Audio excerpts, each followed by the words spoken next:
রাকিব আল হাসান, আপনার কাছে যাই। যেভাবে আমাদের দুই আলোচক বলছিলেন, আপনার কাছ থেকে একটু শুনতে চাই কিভাবে দেখছেন। যেমন ফারুক হাসান যেটি বলছিলেন যে অন্য দলের হলে হয়তো আলোচনাটা অন্যরকমও হতে পারতো, কি বলবেন? জিনিসটা শুরুতে ছিল এআই, পরবর্তীতে দ্বিতীয় বিবাহ মানে বেআই, আর এখন হচ্ছে বিদায়। তো আমাদের সূরা আল ইমরানের 26 নম্বর আয়াতে আছে ওয়া তুইজ্জু মান তাশা ওয়া তুজিল্লু মান তাশা। আল্লাহ যাকে ইচ্ছা সম্মানিত করেন, যাকে ইচ্ছা লাঞ্ছিত করেন। 5ই আগস্টের পর একটা গুপ্ত বাহিনী, শুধু গুপ্ত থেকে সুপ্তই হয় নাই, মানে প্রকাশ্যে আসেনি। আমরা দেখলাম পরকীয়া, আপত্তিকর ভিডিও, প্রবাসীদের স্ত্রীদের বাসায় বাড়িতে গভীর রাতে হানা। তো এবং কি শুধু তাই না, ধরেন আপনি এখানে অ্যাঙ্করিং করতেছেন যে একটা ওয়েস্টার্ন ড্রেস পরে, আপনি চুল কেন ছেড়ে দিচ্ছেন, আপনি কেন মাথায় কাপড় দিচ্ছেন না, ওড়না পড়তেছেন না, এটা নিয়ে দেখবেন যে বিভিন্ন কন্টেন্ট কমেন্ট। আপনাকে বলতে আমি প্রতীকী অর্থে বোঝাচ্ছি। তো সেক্ষেত্রে এই যাদের এই জান্নাতের টিকিট বিক্রি করতে গিয়ে শেষ পর্যন্ত ধরা খেলেন, তো ধরা খাওয়ার পরে এখন আজকে এই যে পরিণতি, তো সেটা আসলে দেখুন, মানে যারা আসলে ধর্মভিত্তিক রাজনীতি করে এবং যারা মনে করে যে তাদের যে লেবাসটা, এই লেবাসটা আসলে মানুষকে ইহকাল এবং পরকাল দুই জায়গায় শান্তি দিবে, এবং তারা বলে লা ইলাহা ইল্লাল্লাহ, জিতবে আবার দাঁড়িপাল্লা, তারপরে রোজা পূজা, মানে নানা ধরনের মানে কুফরি কথা, শিরকি কথাবার্তা যারা বলে আসছে, এবং সাধারণ মানুষের ধর্মপ্রাণ মুসল্লিদেরকে তারা যেভাবে বিভ্রান্ত করে আসছে, এবং এটার একটা চূড়ান্ত রেজাল্ট হচ্ছে এটা, এর বাইরে আর কিছুই না। তো এখন এটা জামাত যে আমার সমালোচক ফারুক ভাই 3-4 বার করে ধন্যবাদ দিচ্ছেন, কিন্তু আমি একটা কারণে ধন্যবাদ দিতে পারছি না। কেন আপনাকে বলি না, আমি ডেফিনেটলি হ্যাঁ আমি বলছি অবশ্যই বলছি। ধরেন 12/7, ধরেন জুলাই মাসে, এখন জুলাই মাস চলছে, 12 জুলাই একটা ওদের একটা প্রজ্ঞাপন এসেছে। প্রজ্ঞাপনটা সাইন করেছেন মিয়া গোলাম পরোয়ার, যিনি সেক্রেটারি জেনারেল অফ জামাত ইসলাম। এবং এই মিটিংটা শুরু হয়েছিল যে 26শে জুন থেকে, তার মানে 4-12-16 দিনের মিটিং পরে, তাদের কেন্দ্রীয় সুরা সদস্যদের মিটিং হওয়ার পরে একটা প্রজ্ঞাপন বেরিয়েছে। প্রজ্ঞাপনটা আমার কাছে আছে, সেটার মধ্যে লেখা আছে যারা জামাত ইসলামী, যারা ধরেন স্কুল কলেজে, গার্লস স্কুল কলেজে পুরুষরা চাকরি করতে পারবে না, বয়েজ স্কুল কলেজে মহিলারা চাকরি করতে পারবে না, এবং তারাই নিজেরা এটার জন্য নিজেরা ইন্টারনালি সিদ্ধান্তটা নিচ্ছেন, নিজেরা ইন্টারনালি এটা আক্রোশের মুখে পড়েছে। তারা বলেছেন যে আপনারা মুখে বলেন যে গণতন্ত্র চান, আপনারা শরিয়া রাষ্ট্র চান না, তাহলে এই সিদ্ধান্ত কেন? কারণ অনেকে তো চাকরি টাকরি চলে যাবে, অনেকের অনেক রেস্ট্রিকশন চলে আসবে। সুতরাং জামাতের এই আচরণের সাথে এই আচরণটা যায় না, এবং এই আচরণটা যে শুধুমাত্র বিচ্ছিন্ন ঘটনা হিসেবে আপনি উড়ে দিতে পারেন না।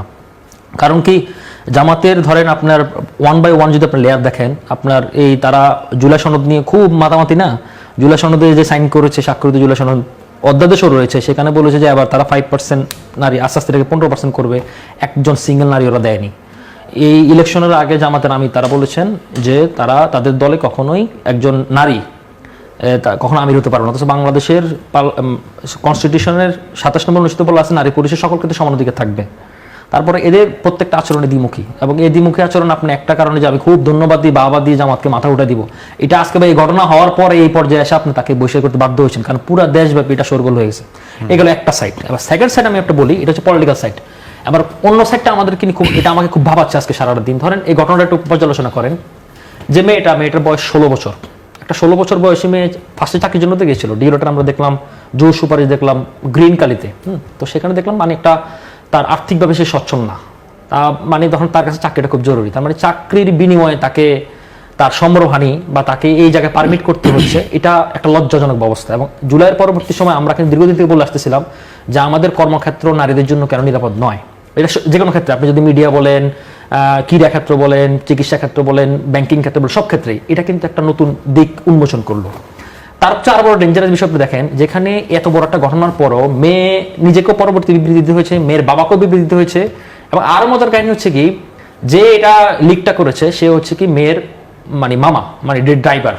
এবং শুধু তাই না, তাদের নাকি টাকা পয়সার লেনদেনে কোনো সমস্যা হলে কারণ সে নাকি ক্যামেরা ফিট করছে। সুতরাং আপনি দেখেন আমাদের সোসাইটিটাকে আমরা কোন দিকে নিয়ে যাচ্ছি, এবং আমাদের রাষ্ট্র জুলাইয়ের পরবর্তী সময় যে আমরা বৈষম্যহীনতার কথা বলি, সেখানে আমরা নারীর জন্য যে নিরাপদ কর্মস্থল এখন তৈরি করতে পারিনি, এটা কিন্তু আমাদেরকে আঙুল তুলিয়ে দেয়। এবং এটা আজকে হয়তো ভাইরাল হওয়ার কারণে এত আলোচনা হচ্ছে, এরকম অসংখ্য হাজার হাজার ঘটনা কিন্তু আমাদের সামনে আসছে না। সুতরাং আমাদের কিন্তু রাষ্ট্রকে এটাকে সিরিয়াসলি ভাবতে হবে। এটা কিন্তু একটা নৈতিক স্মরণ না শুধুমাত্র, এটা আমাদের সোসাইটি যে ভেঙে পড়া, রন্ধ্র যে সোসাইটি মানে ভেঙে চুরমার হয়ে যায়, এটা কিন্তু একটা বড় একটা প্রতিফলিত অংশ কিন্তু এখানে উন্মোচিত করলো। আমি মনে করি যে রাষ্ট্র বিচারের বাইরেও রাষ্ট্রের নৈতিক জায়গা থেকে, রাজনৈতিক পলিটিক্যাল আন্ডারস্ট্যান্ডিং জায়গা থেকে আপনি দেখেন জুলাই পরবর্তী সময় আমরা কিন্তু বারবার বলছি, জুলাইয়ে যে পরিমাণ নারীর বা মেয়েদের মানে অংশগ্রহণ ছিল, পরবর্তী কিন্তু সে মেয়েদের অংশগ্রহণ নাই। এবং আপনাকে ডেটা দিয়ে শেষ করি, মানে আমাদের আইএমএফ এর যে ডেটা, আমাদের যে কর্মস্থল, আমাদের এখন পুরো শহর অঞ্চলে প্রতি 5 জনের একজন প্রতি 5 জনের একজন নারী শিক্ষিত হওয়া সত্ত্বেও, যোগ্য হওয়া সত্ত্বেও সে কর্মস্থলে যাচ্ছে না। এবং আমাদের 2021 সালে 16 সালে এই ডাটা ছিল 32% টোটাল, এখন এটা 25% চলে আসছে। এবং আমাদের টোটাল যে ইকোনমিকের উপর একটা বার্ডেন তৈরি করছে এই নারী কর্মস্থল নিরাপদ না হওয়ার কারণে। এবং আমরা দেখবেন কিছুদিন পর পরে আমাদের আন্দোলন আসে কর্মস্থল নিরাপত্তা চাই। তো সুতরাং এটা কিন্তু মানে পলিটিক্যাল ল্যান্সের বাইরেও সোসাইটি ভাবে একটা ব্রডার অ্যাঙ্গেলে দেখার একটা বড় সুযোগ অনেক তৈরি অনেক হয়েছে ধন্যবাদ। আমাদের। অনেক অনেক ধন্যবাদ।